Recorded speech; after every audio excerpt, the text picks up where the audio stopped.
Hello, Year 8. I hope you're well. I just thought that I would send you a little message and say hello. It's been such a long time since I've seen you. It's really quite boring, isn't it, not being able to go to school, although I hope that some of you are enjoying working from home. And you've been getting on really, really well last term with your novels, and then this term starting to look at Animal Farm over the last few weeks. I hope you're enjoying reading it. And so I just thought that I would tinker around with the technology a bit so that I can talk you through some lessons. It won't be every lesson, but sometimes, and you don't have to listen to it because the lessons should all be able to be done just with the PDFs, and they explain everything that you need. But I just thought that for some of you who are struggling a bit, you might want to listen. And today you're going to be doing some work improving your speeches, so I thought it'd be nice to be able to give you a little bit of feedback on those. So I hope you're all really well, and I love hearing from you and you send me messages. I'm here in one of my children's bedrooms, which is why there's a strange picture of the Joker that they've drawn behind. Yeah, let me know how it goes. Let me know if you think the videos are helpful or if you'd like more of them or less of them. But you don't have to use them anyway, but don't be mean to me because otherwise I'll be upset. But anyway, so I'm going to carry on with today's lesson. It's all about your speeches. Now, you've done persuasive writing before and you've done a really good job, and actually I was impressed with these little speeches. And the other thing to say is that if you didn't do this lesson for whatever reason and you haven't written a speech, you still can do the lesson. So listen to what I'm saying as we talk through how to make speeches better and to use particular techniques, and then you can have a go at writing your own little speech. And it's just about something you feel strongly about, that you think we should get rid of or should be changed. So lots of people wrote some nice speeches about school uniform or homework, and then there were some other interesting ideas like racism or getting rid of particular rules. So as long as it's just an idea you can express yourself strongly about, you can use these techniques to help you do that. Okay, so let's make a start.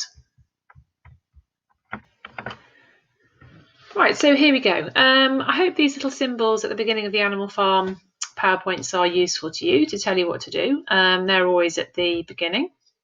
And if you see this book, it means you need to read. I hope you've been enjoying reading it. But as I said, today our learning objective is to improve our speeches with directed improvement and reflection time. So just pause the video now and write down the learning objective nice and neatly in your books with the date, which is Monday the 8th of June.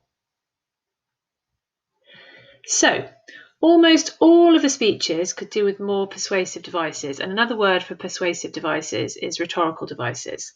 So I want you to have a look again at the next slides with the model bits of speech on to remind you how these rhetorical techniques or devices are used, and I will talk you through them.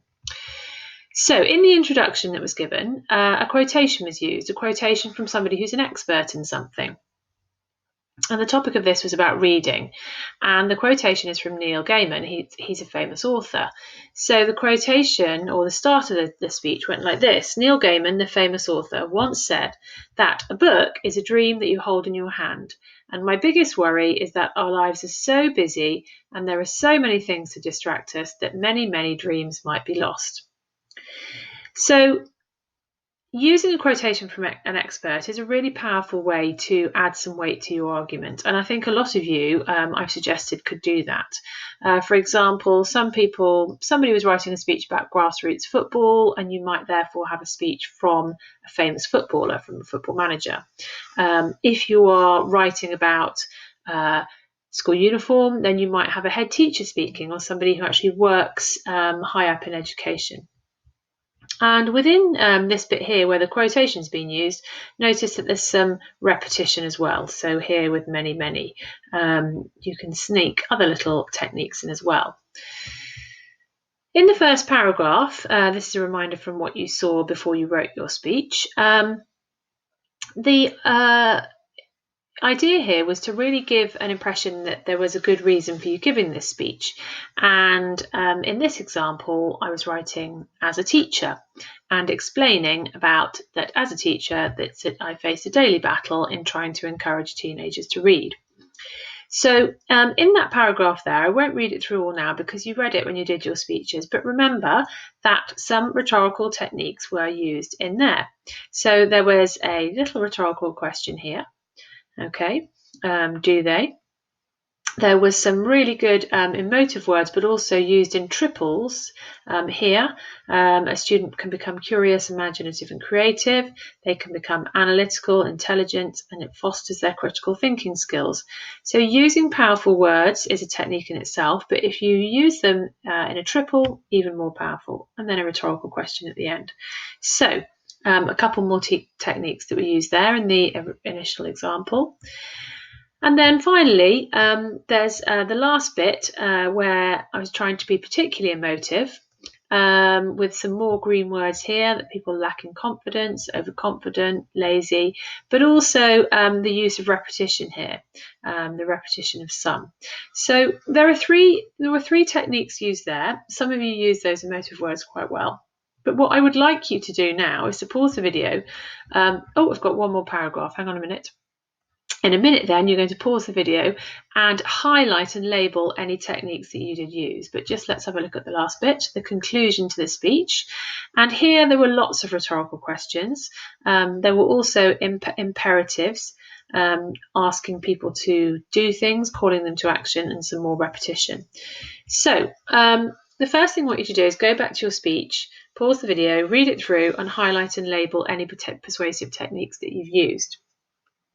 Okay, so do that now. Now, once you've done that, you will have noticed that you either have used a lot of techniques or you haven't. And so I've got some examples on the next slides. We've just been through some, and look at your own EBIs that I've given you as well.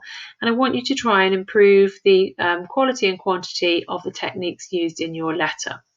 So I've talked a bit about a quotation from an expert. This slide takes you through, a little bit more information about that. So you're taking something you believe and you're putting it in the mouth of someone who sounds important in a particular area. So you should give the person a name. Don't just say a head teacher has said, but give them a good name, sensible name, and say where they're a head teacher. Obviously, you're going to have to make that up. That's fine. You can use these kind of phrases to introduce a quote. So, Mr. Simon Duffy stated that blah, blah, blah, blah. And then make sure that you punctuate the sentence correctly. So, you introduce what they say and then using some quotations here. And there are examples here from your own work that you lot did that I've suggested. So a speech about homework might have a quote from a head teacher, a speech about football might have a quote from a footballer, etc. So some of you try and use that. Another idea, another persuasive technique I've suggested a lot of you use is some statistics. They're easy to make up, but you should try and make them sound realistic. So attribute the research to a specific place. So say where it comes from. Here's an example. You can either use a percentage of the number of people to whom something has happened or is an issue, or you could use a ratio here, so 1 in 4. So for example, a speech about homework might have the percentage of the students who agree with you. A speech about bullying might have the number of students in each class who've been affected. So back to the dirt work slide. Once you've identified which techniques you did and didn't use, try and boost your speech by putting some more in. You may have to put a little asterisk where you add them in, and then send me a picture of your improved work, please. And then you can carry on with the rest of the lesson. So you'll need to pause that now to do your dirt work, and then you can come back for the rest of the lesson. So the remainder of the lesson is really a little bit of work on context. So there's a subtitle here that you can put in. What is Animal Farm really about? And when you've paused the video and written the title, and then move on. So from lesson 1, there was this slide about an allegory. Now you may have found that confusing. Don't worry, you can read this through, but really an allegory is just a story or a poem or any piece of art that seems to have a kind of hidden meaning. Typically, particularly, it's a moral message or a political message. Okay, so we looked at the example of the hare and the tortoise. It's not really about a hare and a tortoise. It's about being overconfident. It's about being slow and steady when you approach something. So as you've already heard, Animal Farm is an allegory of the political problems that happened in Russia. In other words, although it seems to be on the surface about some animals on a farm, it's really got some hidden meaning about the way that people behaved during some of Russian history. So in the first lesson, I said that Animal Farm is an allegorical novel and Orwell uses animals to present a deeply satirical view of politics in Russia.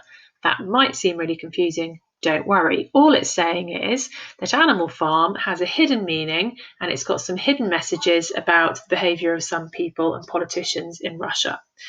And why did he write it like that? Well, Orwell wrote Animal Farm because he wanted to tell the true story of the Russian Revolution and the power struggles that followed, and he wanted to do it in a way that everyone could understand, even if they don't know the history. So, as a final activity today, what you're going to do is you're going to read the worksheet which is attached to the lesson called Context Russian History. And there'll be lots of names, but see if you recognise any of the way that people behave and see if you can work out what each character in the book that we've looked at so far represents or who they represent. Now, it is a bit tricky and you might just get a couple and that's absolutely fine. That's a good start. And then there is a help sheet where there's a sort of matching exercise which will make it easier. But have a read through and see if you can begin to understand that Animal Farm is a story about some animals, but you can see how there's some history represented in it as well, or sort of symbolised or reflected in it. If you find it confusing, don't worry, we'll be covering it again, but just have a read through the worksheet and try to do the matching exercise anyway. Okay, well done everybody, and we will see you next lesson.